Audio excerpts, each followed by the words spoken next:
next Which so- side? What? Which side? I have this one in. Okay. Okay, I've So- done both of them, so just don't talk to me. fair enough. Okay. I won't answer any questions then.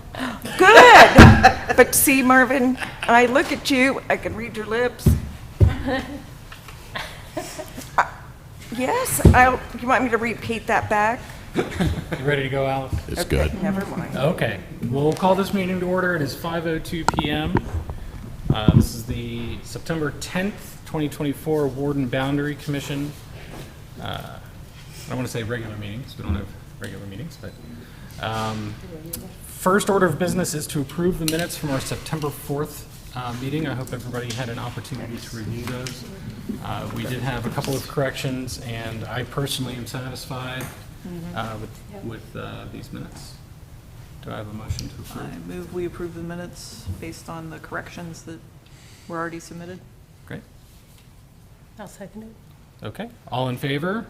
Aye. Great. Those pass.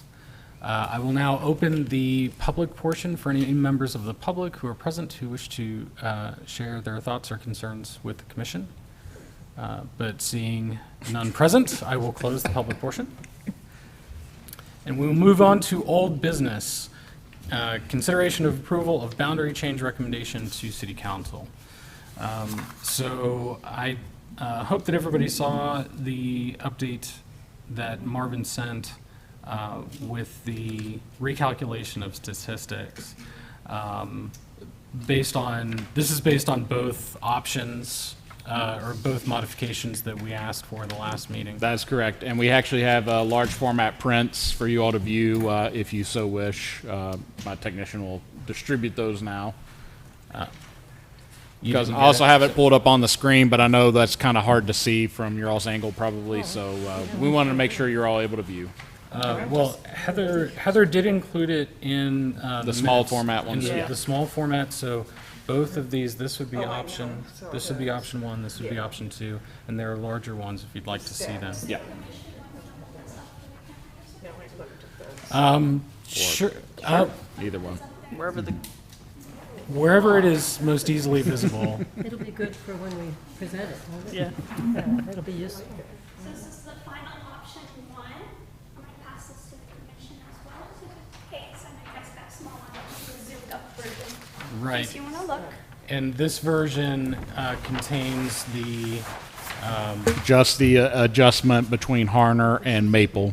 right, so that was in this small area right here to make it more, There are two maps, one showing each adjustment? yes. Is that what you're saying? Yeah. That's Option 2 includes option 1, but also moves Third Ward south. This is going to be option 2 right here. I'll pass it to the commission as well to look at. And that is the one where we moved the Third Ward boundary down to Pleasant Street. Yeah. Oh, okay. That's a good idea.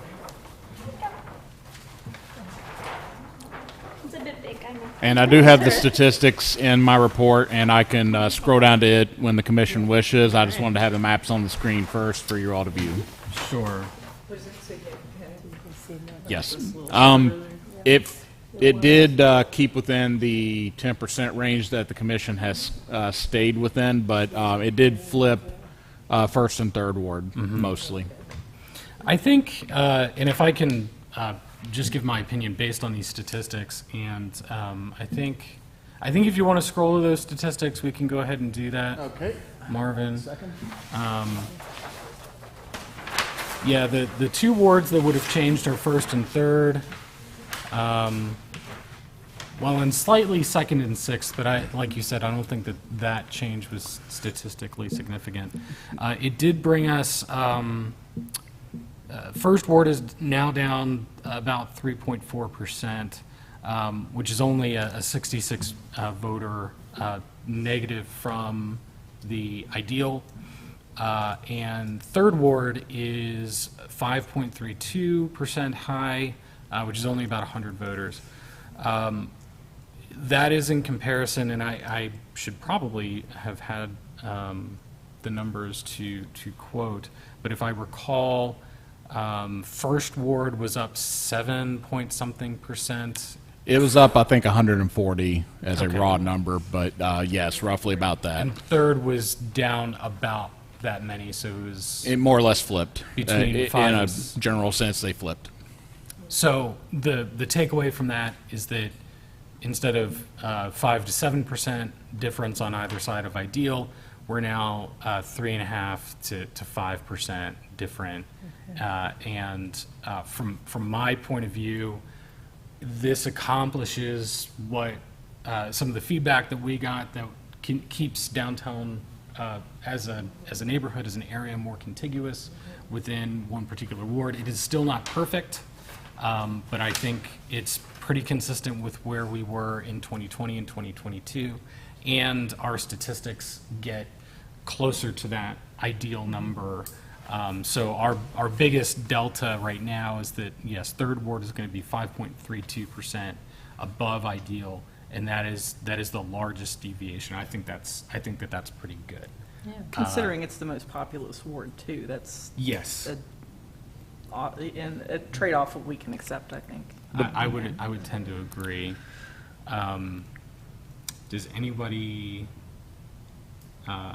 have issues with moving forward with keeping option 2 or we're going to call it option 2, which has both of the changes that we requested last time, keep that moving forward, and effectively this will be the map that we recommend to City Council? Yeah, I concur. I think this accomplishes the goal of incorporating the feedback that we received, as well as, evening out a little bit of those numbers, and the downtown area being in one neighborhood. Yeah. Except for the southern part, but Yeah.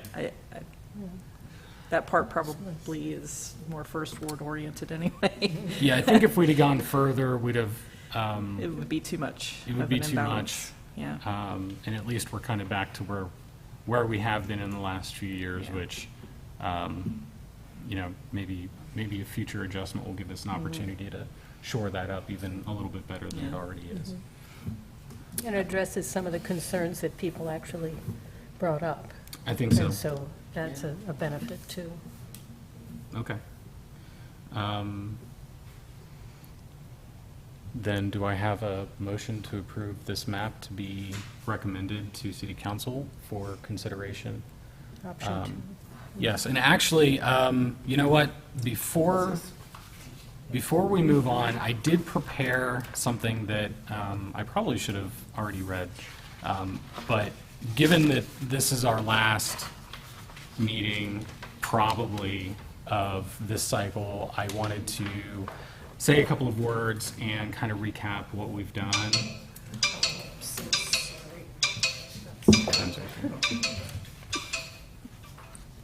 Okay. No, it's okay.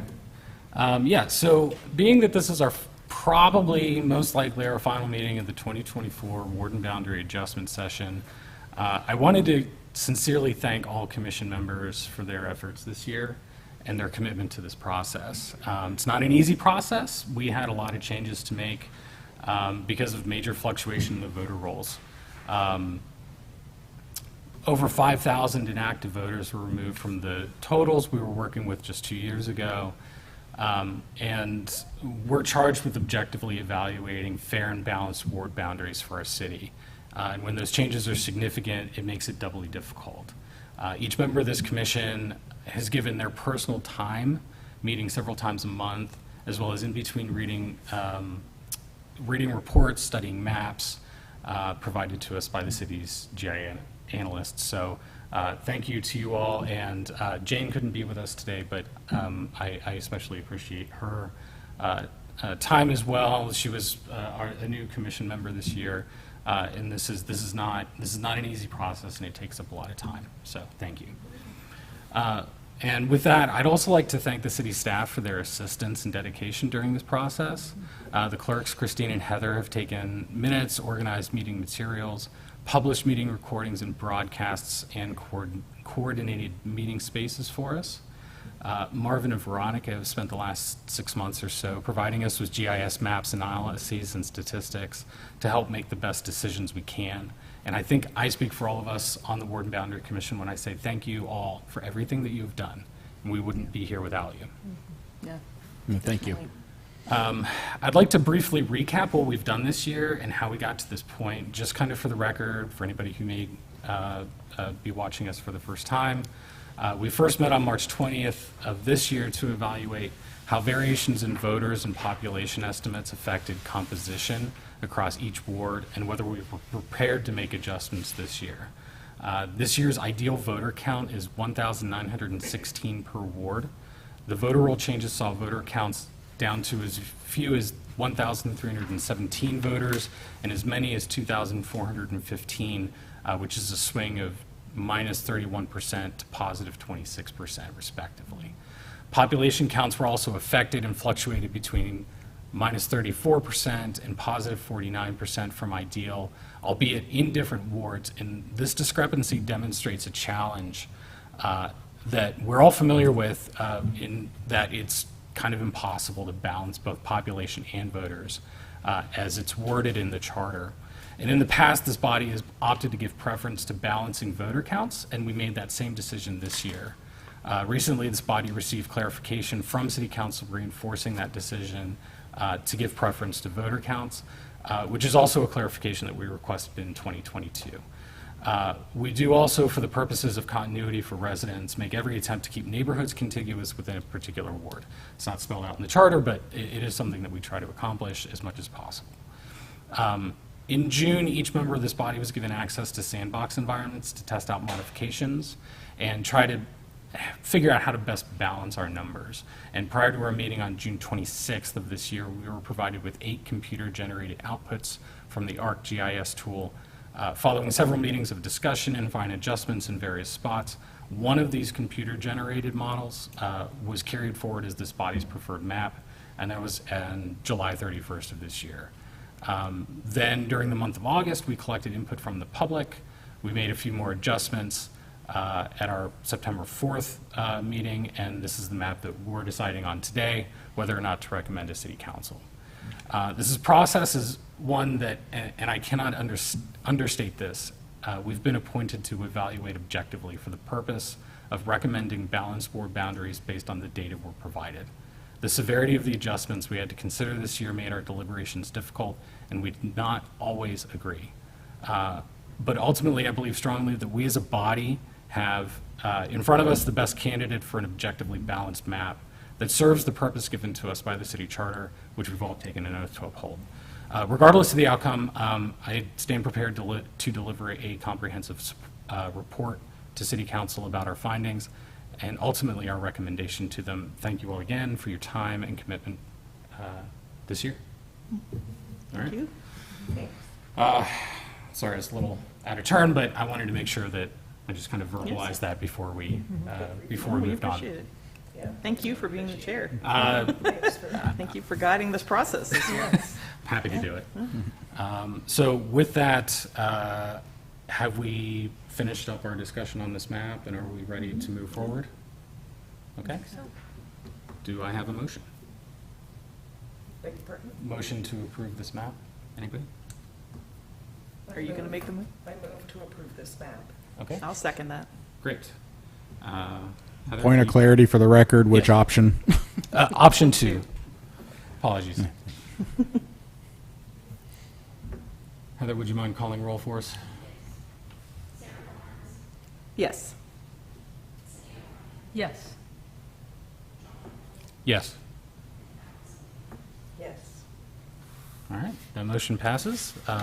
Option 2 will be carried forward and recommended to City Council. At this point, so Marvin sent us a link to, in 2020, we used the ArcGIS tool to provide a report to City Council that explains a lot of the stuff that I just read, the tools that we used, the criteria that we used, the numbers that we used. This is a long report, but and I've only scrolled through about half of it. That was done with intention. This is similar to the report that was delivered in 2020. Yes, a little more robust because the commission, of course, was a lot more participatory this time. So there's a whole new section compared to the last time, Okay. where we get into the sandbox application, what went into that application, how we built it, but also basically the versions you all worked with. If you all have multiple versions, it's included in there, and just the basic statistics of those options that you all looked at, whether or not they were realistic. We wanted to at least be transparent and give the public the view of like what all the commission had worked on from between the sandbox and the tool outputs that were used. I think in general I counted upwards of over 20 maps in total throughout this story map today. So the report is robust, but it was done with intention. I wanted to make sure that our division's work was noted, but also all of the efforts that the commission had at every stage of the process this time, which, like I said, compared to 2020, substantially different. It feels like we've had a different type of process each time. 2022, there were no changes because you all had looked at a precursor to the sandbox last time and were testing it out and seeing that really there weren't any areas really to change that would get the numbers better. So the commission wished to stay the course. This time the app was a little more refined. In my report I described like things that we might improve upon for the next time, and hope for maybe some application functionality enhancements that may make it a little easier for you all to navigate, maybe do wholesale changes instead of block by block like we had to do this time. And mostly from that, it's a lot longer because this version includes its tables, which is a new feature that I wasn't aware of until I started this report. So for like the sake of the public comment story map, because it did not have a table in it, that was just, I will own that mistake of not knowing that functionality existed. But this time I made sure to include that for several pieces, the original wards and their current statistics relating to the change in ward or the voter registrations, I'm sorry, and the existing options that you had in front of you tonight, and also the public comments were integrated into it as a table as well. So it seems longer, but that's because there was a lot more work put in this time, I believe, from everybody involved. I appreciate all that work. I think that the comprehensive nature of this report is of critical importance to this process. I don't think. With that said, I guess I have to ask you, based on our approval of this map, when you think we'll be ready to deliver this to City Council. We do have to have it delivered by the end of September. Yep. I don't think that means that we actually have to, I would be prepared to go to council during a committee of the whole meeting and present this, and if that's not this month, let me know. We can maybe look it up. I may have to poll the assistant clerk on this.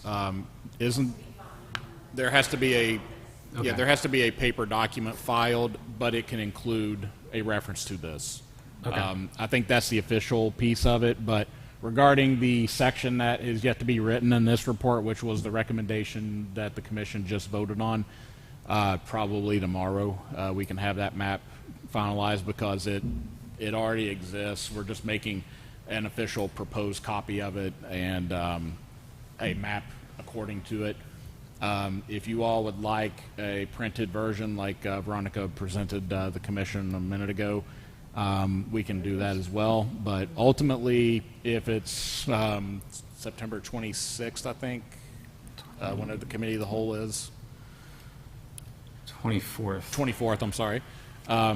Yes, we would have it by that date, for sure. Okay. I have utmost confidence. That's why a lot of this was done before this meeting today, because I wanted to have this mostly finalized for the commission to begin viewing and to have it ready by then. Okay.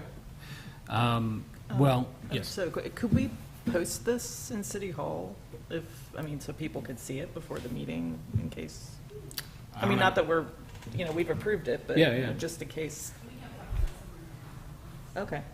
I think last time we put it on a poster board and had it on an easel. Yeah, okay, yeah, that's what I was thinking, something like that. Yeah, that would be fine with me. And the story map in front of you is already shared publicly, so it is able to be distributed now. Of course, there is a section missing, but the idea is it is ready to distribute at your leisure. Okay. Well, then I think that we should proceed on that path, and I would think that we should all maybe take a couple of days to review the report before it's officially filed. But certainly I think that we should have that filed as soon as possible so that City Council can make a decision as to whether or not they want it on this month's Committee of the Whole, or whether they would want to see that next month. So just for clarification, what Marvin already has is what we'll be submitting as the report? Yes. Or do we don't need to write anything separate? I don't think that we do. Do you know if we need to write a letter that references the report? I seem to remember there was a form of some sort that had Yeah, the we Water usually Boundary write Commission it. recommends, and there's just like a Yeah. blank Okay. section. But I didn't know if we had to, kind of sum it up as well. But I'm perfectly happy with submitting your report. I always title this the GIS report for the sake of it is coming from our division, Right. and it is our definition of the project, and it is more or less being used as a reference. So if it is your recommendation, it's being cited as our divisional work on the project, but I am citing everything that the commission participated in. So Excellent. that's been the practice the last 2 cycles. I don't have any issue with that this time. It's just I want to make sure I got everything Right. complete Yeah. in there right now. I don't mind including it as a link in a letter. I was able to pull up the report that you delivered last time that effectively said that we're not making recommendations. A cursory search in my email, I couldn't necessarily find the same letter from the 2020 process, but I would be happy to. That may exist in Google Docs somewhere. I would be happy to take the letter from the last time and adapt it to effectively say that we've made recommendations and here's a link. Because I mean, to Marvin's point, his is from a GIS standpoint, and he doesn't necessarily speak for like if the commission needs to speak in an official capacity in the form of a letter that references a GIS report as our findings, that might be a more appropriate course of action. So that's certainly an action that I can take to compose over the next couple of days while Marvin is finishing up the report. And I think that we shouldn't need to come back to vote on that. That's something that we can. That's okay. I can find it. Yeah. I've got the 2020 letters and stuff. Okay. Okay. Yeah. All right. We'll be able to find it. Okay. Well, then I think that the best course of action is to simply take an action on my part and on Marvin's part to get those finalized, sent out to the commission, and if nobody has Okay. issues, then that's what we'll carry forward. Okay. Are we still waiting on the engineer's description? It's my understanding that's for the ordinance, not the Oh, okay, recommendation. So he has time to work on it, I guess, Okay. before the ordinance goes up, because that'll have to be between the engineer and the city attorney. Okay. But ultimately, what the commission needs is in front of you, which is a map of the boundary updates and the recommendation. So Okay. Okay. I think the commission has fulfilled that part, at least. Okay. All right. Sounds good. Anything else we need to discuss before we adjourn? Thank you all for your know what we efforts. need to do. Yeah. Thank you, Marvin. Yeah. Appreciate you all. Thank you very much. Okay. Look forward 2 years from now. Do I have a motion to adjourn? I will move that we adjourn. I'll second. Great. So adjourned, 5:26 PM. Thank you.